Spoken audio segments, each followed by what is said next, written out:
زناری خرد ہوئی ہے زمان مکان کی زناری نہ ہے مکان نہ زمان نہ ہے زمان نہ مکان لا الہ الا اللہ لا الہ الا اللہ یہ دور اپنے براہیم کی تلاش میں ہے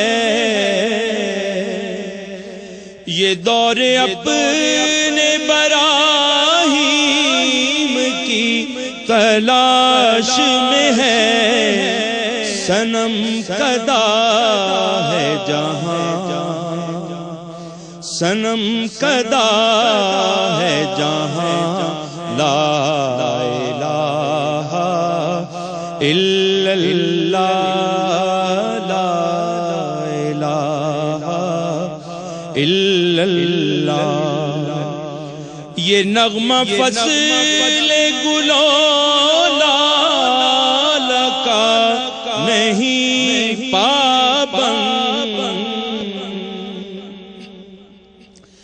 یہ نغمہ فصل گلو لال کا نہیں پابند بہار ہو کے خزاں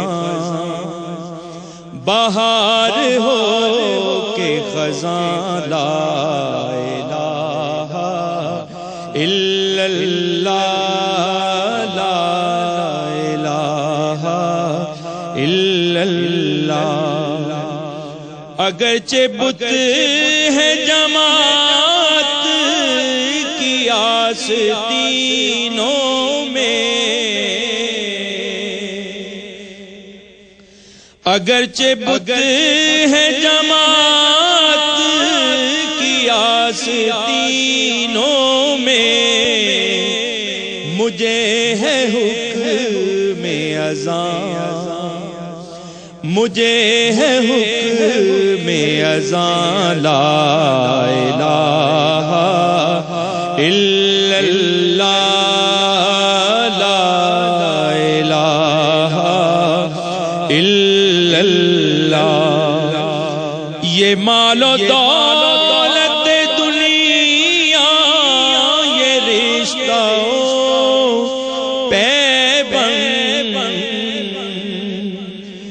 یہ مال و دولت دنیا یہ رشتہ پیوند بتان وہم و گمان بتان وہم و گمان لا الہ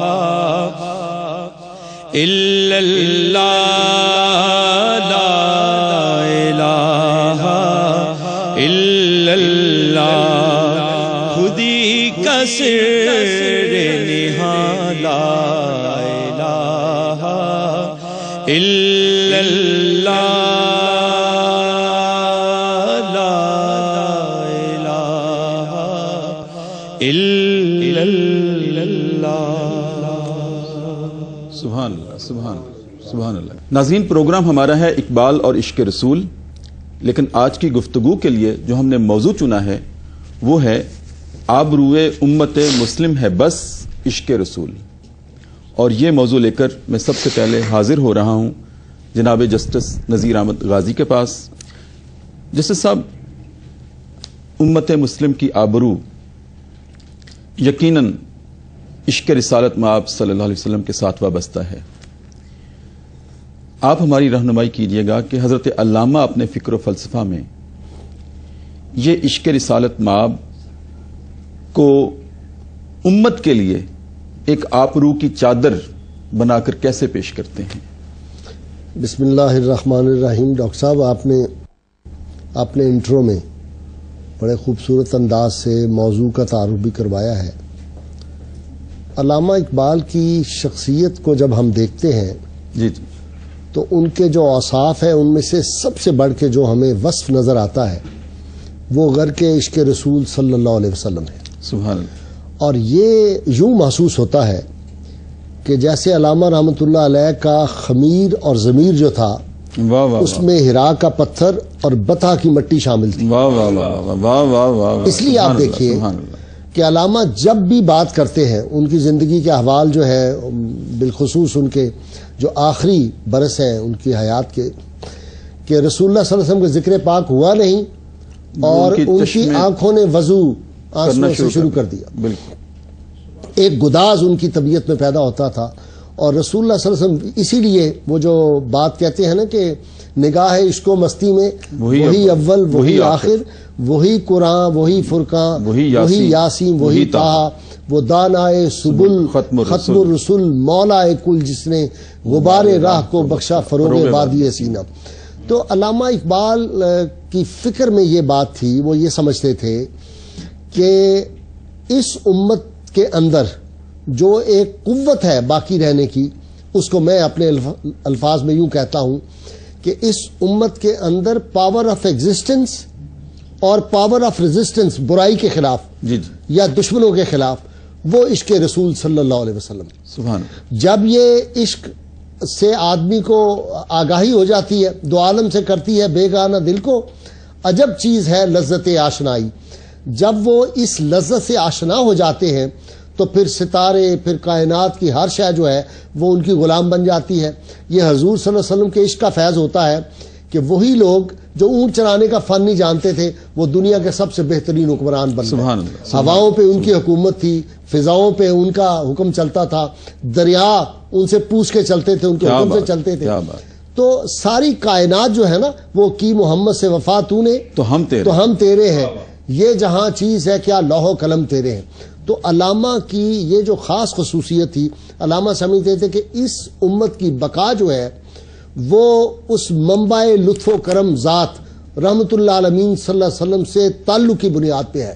اور ایک بات کمال کی علامہ نے لکھی, نیاز الدین خان کے نام جو انہوں نے خط لکھا اس میں لکھا, میرا ایمان عقیدہ اور یقین ہے کہ حضور رحمت عالمین صلی اللہ علیہ وسلم آج کے دور میں بھی اپنے امتیوں کو, محبت کرنے والوں کو اسی طرح فیض یاب فرما سکتے ہیں, اسی طرح نوازتے ہیں جس طرح دور صحابہ میں صحابہ کو نوازا جاتا. کیا بات. تو یہ جو تعلق ہے نا عشق رسول صلی اللہ علیہ وسلم, یہ نسبت عشقی, وہ سمجھتے تھے کہ یہ اگر اس امت کی قائم رہے گی رسول اللہ صلی اللہ علیہ وسلم سے, تو یہ امت جو ہے یہ تمام مشکلات دنیا کی ان کی آبرو بھی باقی رہے گی. اور اس پہ بڑی اچھی بات امام مالک رحمۃ اللہ علیہ کا جو مشہور واقعہ ہے کہ ہارون رشید نے انہیں کہا کہ علماء عراق اور وہاں کے مفتیوں نے فتویٰ دیا کہ اگر کوئی گستاخ رسول ہو تو ضروری نہیں کہ اس کو سزائے موت دی جائے, اس کو قید اور کوڑوں کی سزا بھی دی جا سکتی ہے.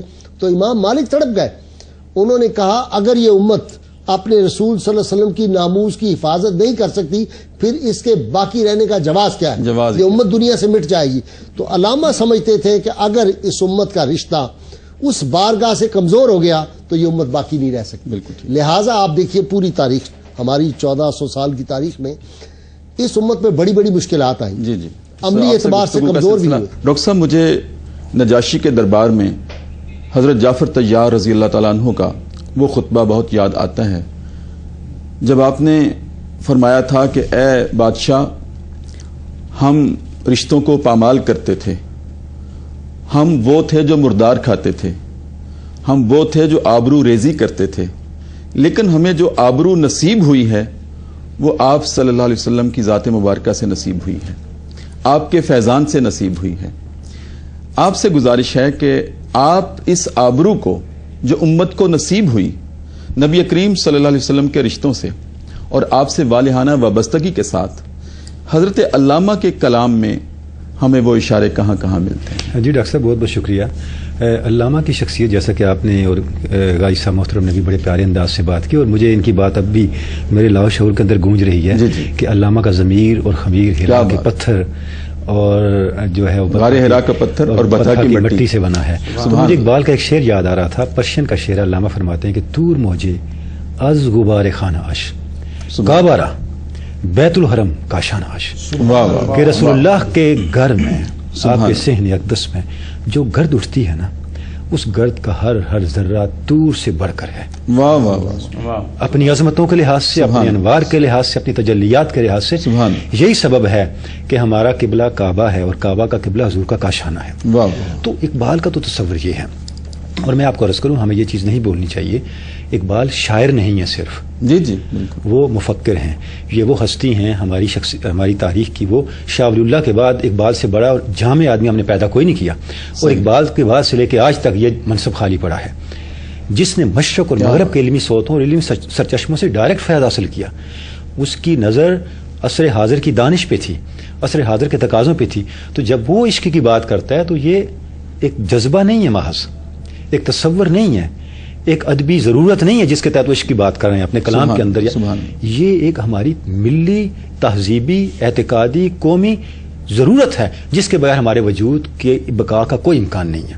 بالکل ٹھیک. اچھا، اب اقبال کہتے کیا عشق ہے کیا؟ جی جی، عشق بنیادی طور پہ شخصیت کا ایک وصف ہے، ایسا وصف ہے جس کی حیثیت جب شخصیت میں آ جاتا ہے، آدمی کے ریش میں سما جاتا ہے عشق، جس طرح کے شاہ گل میں باد سحر گاہی کا نم. واہ واہ.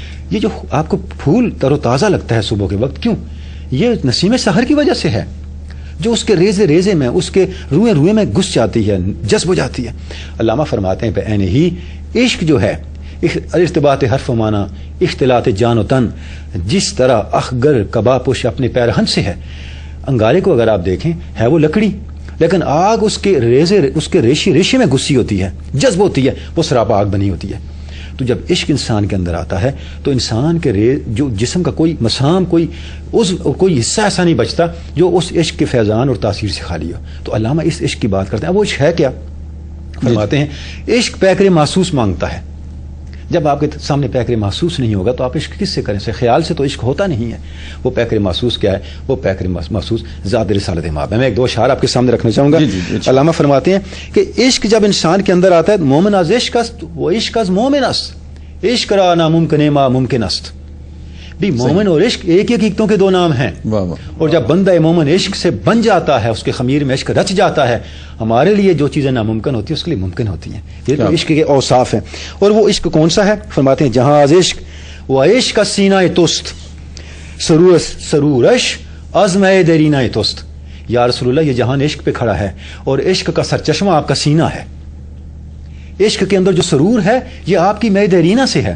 اور بندہ مومن کی شان یہ ہے کہ روح را جز عشق او آرام نیست، عشق او روزے عشق او را شام نیست. بندہ مومن کی روح کو حضور کے عشق کے بغیر چین نہیں ملتا. عشق ایک ایسی روشنی ہے، اس کو کبھی زوال نہیں آتا. تو اس پہ تو یعنی صرف عشق کے حوالے سے اور عشق کے اوصاف اور عشق کا مقصود حضور کی ذات ہے.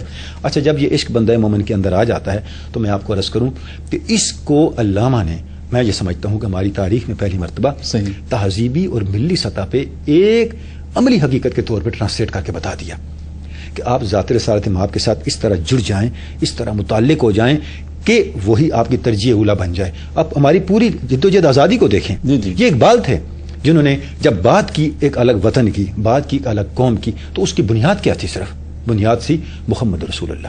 میں اکثر کہتا ہوں، ہم کہتے ہیں پاکستان کا مطلب کیا؟ لا الہ الا اللہ.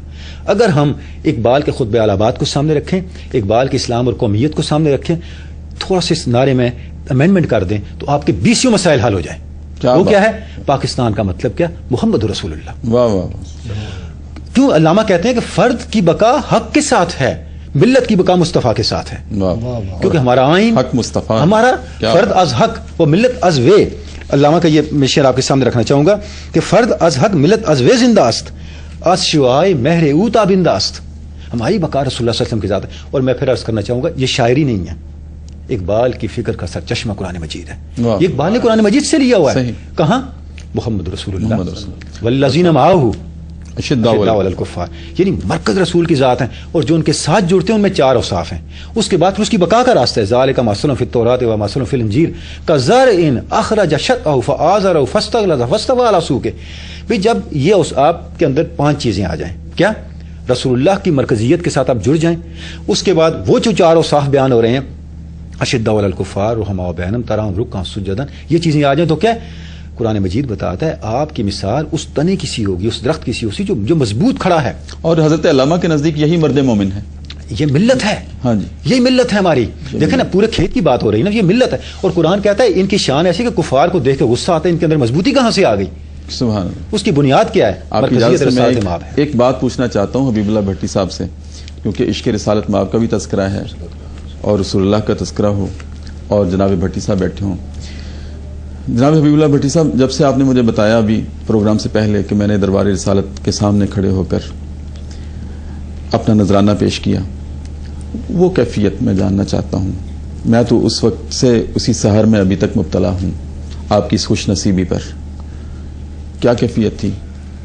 ڈاکٹر پھر صاحب حضرت علامہ سے اس کو میچ کرتے ہیں. وہ کیفیت جو ہے وہ شاید میں لفظوں میں بیان نہ کر سکوں کہ جن ہستی کے آپ ثنا خوان ہیں اور جو وجہ تخلیق کائنات ہیں، ان کا دربار ہو، مواجہ مصطفیٰ ہو صلی اللہ علیہ وسلم، اور فقیر اکیلا کھڑا ہو. درے خیر الورا ہے اور میں ہوں، میرے غم کی دوا ہے اور میں ہوں. مواجہ پر کھڑا یہ سوچتا ہوں کہ ان کا سامنا ہے اور میں ہوں. واہ واہ واہ. بس اس سے زیادہ میں. جناب جسد صاحب، دل بینا بھی کر خدا سے طلب، آنکھ کا نور دل کا نور نہیں، حضرت علامہ کہتے ہیں. آپ کے نزدیک دل کا نور کیا ہے؟ دیکھیں جی، وہ جو علامہ نے کہا نا کہ عقل و دل و نگاہ کا مرشد اولی ہے عشق، عشق نہ ہو تو شر و دین بت قدائے تصورات. واہ. بات یہ ہے کہ میں جو بات کر رہا تھا اس کو میں ناظرین کے لیے مکمل کر دوں، وہ رہ نہ جائے. جی جی. کہ اس امت پہ بڑے بڑے نازک وقت آئے ہیں، ہلاکو، چنگیز، اور جس طرح تباہی مسلمانوں کی ہوتی رہی اور جس طرح خلافت ترکی کی بٹا دی گئی، اس کے باوجود یہ امت مٹی نہیں. صحیح. پوری دنیا کی اسلام دشمن قوتوں نے چاہا کہ دنیا سے اسلام اور مسلمانوں کو مٹا دیا جائے، لیکن مٹ نہیں سکے. کیوں؟ یہ جو قوت عشق رسول اور ان کا تعلق تھا رسول اللہ صلی اللہ علیہ وسلم کی ذات سے، اس نے ان کو ہر حال میں آج تک کھڑا رکھا اور یہ امت باقی ہے. اور وہ جو امام مالک رحمۃ اللہ علیہ کا قول تھا، یہ علامہ کے سامنے تھا کہ یہ امت اس وقت تک باقی رہے گی جب تک رسول اللہ صلی اللہ علیہ وسلم کی ناموس کی حفاظت کرتی رہے گی، اور جب تک یہ اپنا تعلق جو ہے رسول اللہ صلی اللہ علیہ وسلم کی ذات سے وہ بڑا مضبوط رہے. اسی لیے وہ جو کہا نا کہ اور اس وقت تک اس امت پر آبرو کی چادر بھی رہے گی. آبرو کی چادر یہ باقی رہے گی، اور ان کی آبرو بھی اس سے ہے. جی. در دل مسلم مقام مصطفیٰ آبرو ماز نام مصطفیٰ. تو ہماری جو آبرو ہے اس ملت کی، وہ انفرادی ہو یا اجتماعی، وہ تو رسول اللہ صلی اللہ علیہ وسلم سے آپ سے وابستہ ہے. اور وہاں سے اس لیے علامہ سے جب کسی نے پوچھا نا کہ علامہ صاحب آج کل فارغ اوقات میں آپ کیا کرتے ہیں، تو انہوں نے کہا میرے پاس فارغ اوقات ہوتے کہاں ہیں، مجھے جب بھی وقت ملتا ہے میں رسول اللہ صلی اللہ علیہ وسلم کے دور میں پہنچ جاتا ہوں. اللہ. اور اپنے تصور میں، تصور کے سامنے زمان کی تو کوئی حیثیت نہیں ہے نا، تو وہاں میں پہنچ جاتا ہوں. اور پھر وہ تصور میں لاتے تھے کہ یہ جگہ ہے جہاں رسول اللہ صلی اللہ علیہ وسلم تشریف فرما ہے، ان کا دربار لگا ہوا ہے، یہ سیدنا عمر فاروق رضی اللہ سید صدیق اکبر ہے، یہ علی المرتضیٰ ہے. چشم تصور سے نظر آتے تھے، چشم تصور سے وہ دیکھتے تھے وہ سارا ماحول جو ہے. اس لیے دیکھیں بڑے درد سے جب کہتے ہیں کہ اگر چاہوں تو نقشہ کھینچ کر الفاظ میں رکھ دوں، مگر تیرے تصور سے فضول تر ہے وہ نظارہ. جب کہتے ہیں نا کبھی ہے نوجوان مسلم تدبر بھی کیا تو نے، وہ کیا گردوں ہے تو جس کا ایک ٹوٹا ہوا تارا، اور تجھے اس قوم نے پالا ہے آغوش محبت میں، کچل ڈالا تھا جس نے پاؤں میں تاج سر دارا. تو یہ اس کا ہے یہ شعر کہ اگر چاہوں تو نقشہ. تو علامہ جو ہے نا وہ کہ کی محمد سے وفا تو نے تو ہم تیرے ہیں، یہ جہاں چیز ہے کیا لوح و قلم تیرے ہیں. تو یہ کائنات ساری جو ہے ان میں عزت، احترام، وقار، ترقی، عظمت، شان، قوت، یہ تعلق مصطفیٰ صلی اللہ علیہ وسلم سے ہے. نسبت عشقی جو ہے وہ قائم رکھو گے تو پھر تم کامیاب ہوگے. اور اس میں علامہ کی خاص بات آپ دیکھیے، غیرت عشق رسول صلی اللہ علیہ وسلم جو ہے نا وہ ان میں کتنی زیادہ ہے. کہ ایک نوجوان آیا علامہ کی بارگاہ میں اور اس نے صرف رسول اللہ صلی اللہ علیہ وسلم کا گرامی ادب سے نہیں لیا، انہوں نے اپنی محفل سے اس کو دھکے دے کے نکلوا دیا. جی. تو یہ جو ادب ہے نا، ادب گاہیست زیر آسماں از عرش نازک تر، نفس گم کردہ می آیت جنید و با یزید اینجا. یہ ہے تو عزت بخاری کا، لیکن اکثر ہمارے یہاں لوگ اس کو علامہ کا شعر سمجھتے ہیں. تو یہ بڑی خوبصورت بات انہوں نے کی. علامہ کیا کہتے ہیں؟ اب دیکھیے، دارمش پوشید از چشم جہاں، سبحان اللہ، از سمے شب دیس تو دارد نشاں. یا رسول اللہ صلی اللہ علیہ وسلم، میں اپنے دل کو لوگوں کی نظروں سے چھپا کے رکھتا ہوں، اس لیے کہ آپ جس گھوڑے پہ سواری کرتے اس کا جو سم ہے یہ میرا دل ہے. تو آپ گھوڑے کے سم کی شکل آپ لائیں اور دل کی جو شکل ہے اس کو ذہن میں لائیں. تو ہر وقت ان کا جو دل ہے وہ رسول اللہ صلی اللہ علیہ وسلم اس میں جلوہ فگن ہوتے ہیں اس کے دل میں. تو جس کے دل میں رسول اللہ صلی اللہ علیہ وسلم آ جائے، کائنات دھڑکتا ہوا دل آ جائے، اس سے اور کیا چاہیے؟ درد والا دل آ جائے. اور اس لیے مجھے حضرت ابو سعید ابو الخیر رحمۃ اللہ علیہ کا ایک قول یاد آتا ہے جو لگتا ہے کہ علامہ اقبال کے بارے میں شاید تصور میں ہوگا.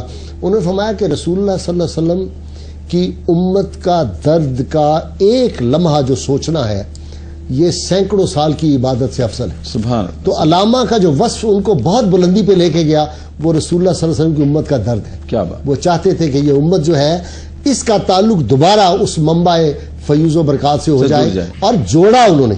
دیکھیں نا غازی علم الدین شہید کے معاملے میں جب وہ جاتے ہیں اس کے جنازے میں اور جو الفاظ وہاں پہ کہتے ہیں، جس طرح اس کی قبر میں لیٹتے ہیں، جس طرح اس پہ رانا سالی میں جا کے انتظامات کرتے ہیں، اس سے اندازہ ہوتا ہے کہ علامہ اس امت کو ان کے ساتھ جا کے جوڑنا چاہتے ہیں. ڈاکٹر صاحب، جامع جسٹس صاحب، بہت خوبصورت گفتگو آپ کی.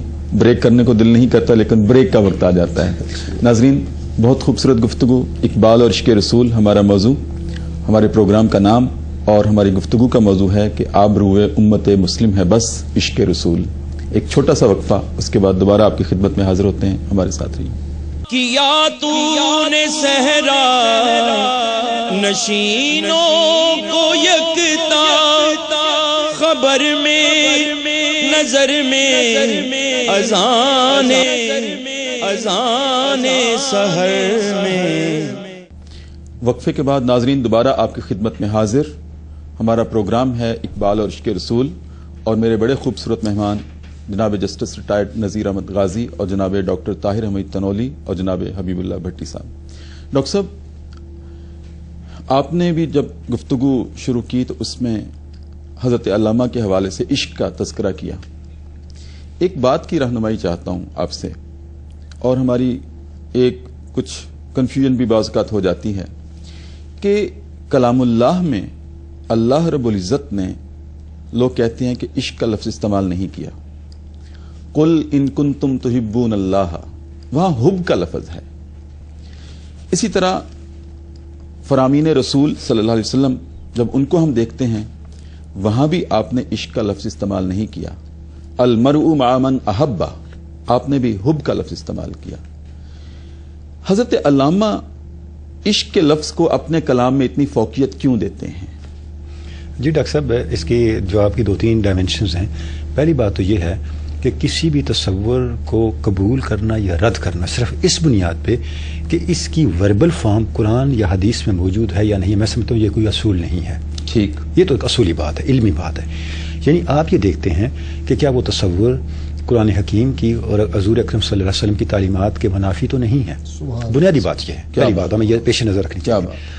علامہ نے اس لفظ کو کیوں استعمال کیا؟ بات یہ ہے، خود قرآن حکیم کا اصول ہے کہ اللہ نے بلا تشبیہ و بلا مثال. میں ایک اصولی بات کر رہا ہوں. اللہ نے جس قوم میں کسی نبی کو بھیجا اس نے اسی قوم کی زبان میں بات کی. واہ واہ واہ، ورنہ سمجھ کیسے آتی؟ رسول اللہ نے عربی میں بات کی تو عربی قیامت تک کے لیے ام اللسان ہے. واہ، یہ ایک اہل علم کا، مشرق مغرب کے اہل علم کا متفق کا ویو ہے، نقطہ نظر ہے کہ عربی سے جامع زبان کوئی نہیں ہے، لہذا عربی آ گئی. علامہ سب کانٹیننٹ میں بات کر رہے تھے. سبحان اللہ. تو ہمیں وہی انہوں نے ڈکشن اٹھانا تھا، وہی لفظیات اٹھانی تھی جس سے اس کے لوگ متعارف ہیں. اور آپ دیکھیں علامہ نے جب شاعری میں بات کی تو اس کے پیچھے 7 روایات ہیں شعری، عربی، فارسی، اردو، جرمن، انگریزی، پنجابی اور سنسکرت. صحیح. ان 7 روایات سے علامہ نے چیزیں لیں اور آپ کے لیے پورا ایک حکمت کا ایک گلدستہ سجا کے پیش کر دیا. ڈاکٹر صاحب اس میں ایک اضافہ کر لیں. جی، وہ جو قرآن کریم میں لفظ استعمال ہوا اشد حبا للہ، میں اس طرف آ رہا ہوں. قرآن کریم پہ ابھی میں نہیں آیا. اچھا، میں ادھر سے آپ کو ثابت کر کے دوں گا کہ عشق ہے کہ نہیں ترجمہ اس کی طرف میں آتا ہوں. جی جی. تو اب علامہ نے جب شدت محبت کو اور شدت وابستگی کو بیان کرنا چاہا تو اویلیبل لفظیات میں عشق کے علاوہ لفظ ہی کون سا تھا؟ سبحان اللہ، سبحان اللہ۔ اور علامہ کا کمال یہ ہے کہ انہوں نے موجود اور میسر لفظیات میں سے بھی اگر کسی لفظ کو اٹھایا تو اس کے منفی معنی کا بھی مثبت میں بدل کے بتایا۔ جیسے خودی ہے، ہمیشہ تھا خودی ایک منفی ٹرم رہی، علامہ نے اس کو مثبت بنا دیا۔ آپ ہمیشہ یہ سنتے رہے خودی کو ختم کرو ختم کرو، علامہ نے کہا نہیں خودی کو کر بلند اتنا۔ تو بہنی عشق کے ساتھ بھی ہے، اقبال نے عشق کو وہ جو سوکیانہ اس کا پرسپیکٹو تھا اس سے نکال دیا۔ جیسے میں نے ابھی کچھ مثالیں آپ کو دی کہ عشق کو علامہ نے اس مفہوم پہ لے گئے جہاں ہماری جو عارفانہ شاعری ہے جو بیان کر دی، بلکہ اس کو بھی جب آپ اس تقابل میں دیکھیں گے تو 20 نئی چیزیں آپ کو نظر آئیں گی۔ اب آتے ہیں اس بات پہ، کیا قرآن حکیم میں عشق ہے؟ دیکھیں جی، کسی فارسی شاعر نے کہا درمیان عاشق و معشوق رمزیست کرامن کاتبین ہم خبر نیست۔ بھی عشق ایک ایسی چیز ہے، یہ عاشق اور معشوق کے درمیان ایک رمز ہے اور کرامن کاتبین کو بھی اس کا پتہ نہیں، اور میں آپ کو عرض کروں اس رمز کی صورت میں اگر آپ دیکھیں تو قرآن حکیم میں آپ کو عشق نظر آ جائے گا۔ یہ تو ہے والذین آمنوا اشد حبا للہ، کہ جو لوگ اللہ سے محبت کرتے ہیں ان کے اندر شدت محبت ہے اللہ کے لیے، اور یہ عشق ہوتا ہے۔ لیکن عشق بھی موجود ہے، وہ کہاں ہے؟ ایک مجلس میں مجھ سے ایسا ہی سوال ہوا تو میں نے عرض کیا اگر آپ سورہ شورا کو پڑھیں تو سورہ شورا کہاں سے شروع ہوتی ہے؟ حامیم عین سین کاف، اگر حامیم کو جوڑیں تو ہمہ بنتا ہے۔ عربی زبان میں ہمہ کہتے ہیں ہنڈی کے ابلنے کو، اور یہ عشق کا وصف ہے۔ اور عین سین کاف کو جوڑیں تو عشق بنتا ہے۔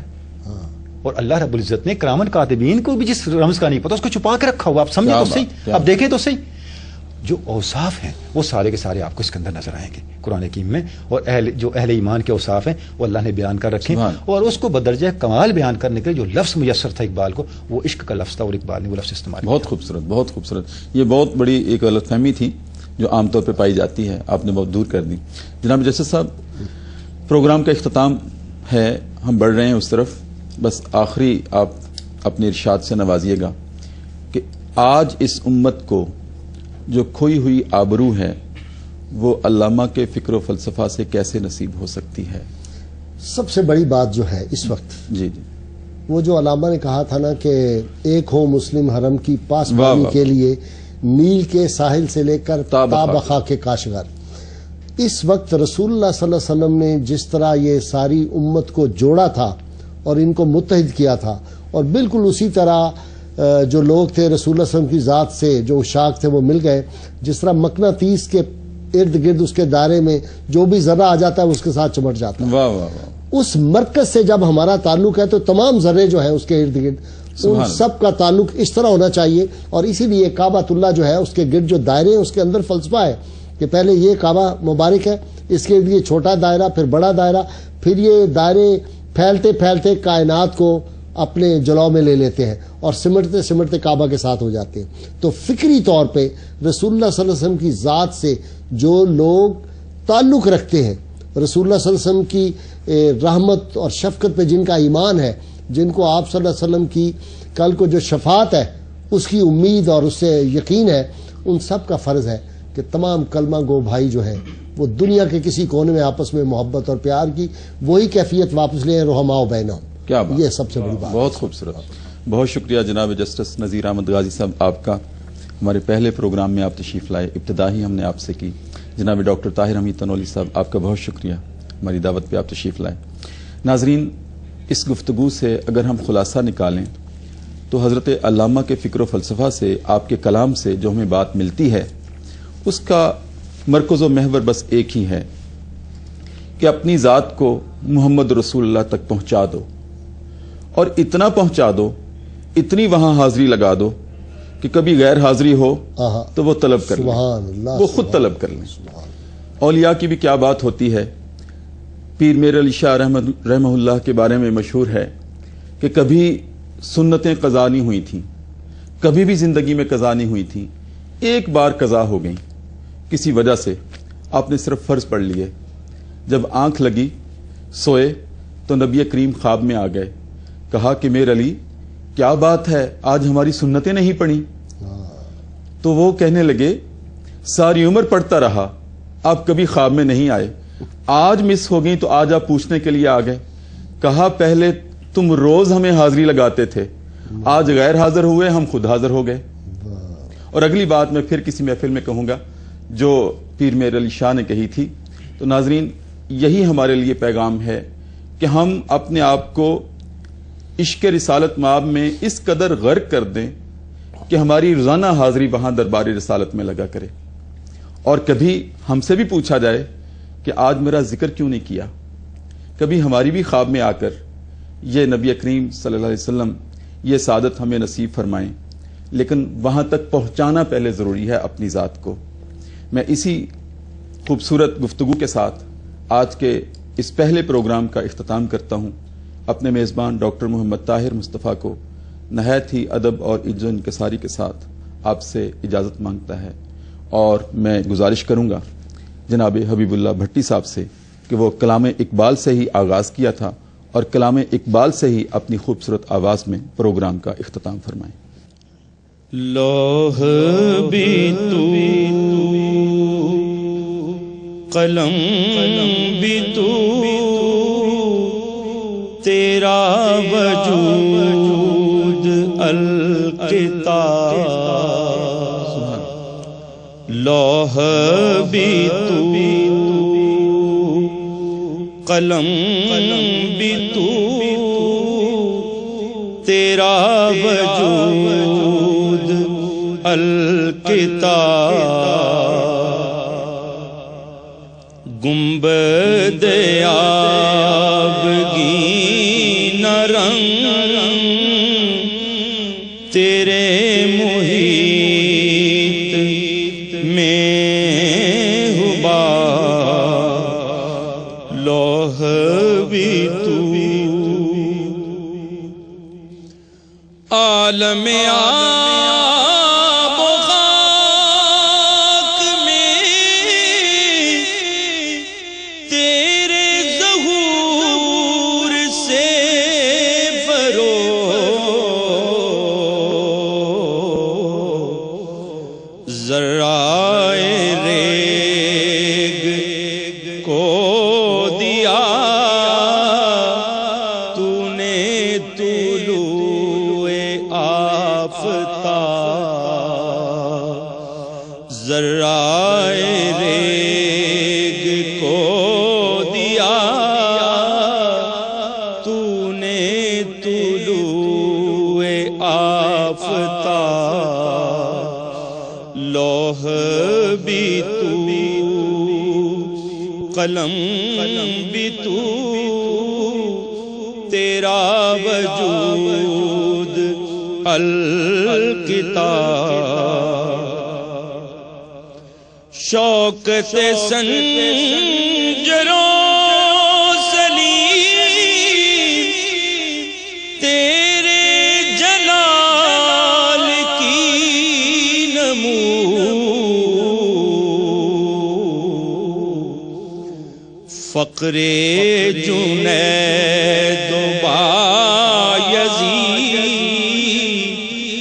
تیرا جمال بے نقاب، فقر جنید و بایزید تیرا جمال بے نقاب، لوح بھی تو قلم بھی تو تیرا وجود الکتاب، شوق تیرا اگر نہ ہو میری نماز کا امام،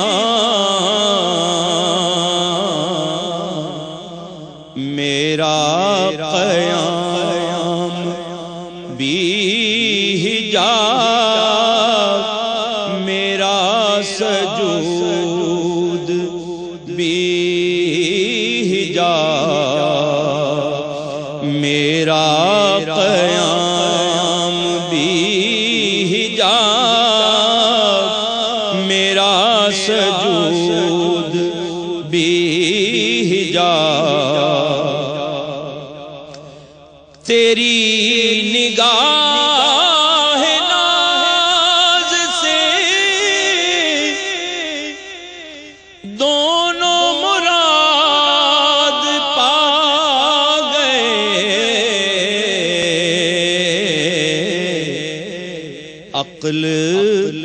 غیاب و جستجو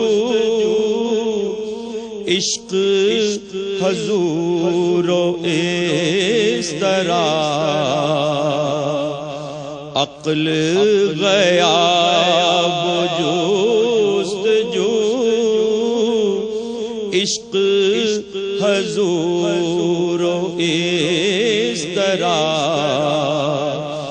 لوح بھی تو قلم بھی تو تیرا وجود الکتاب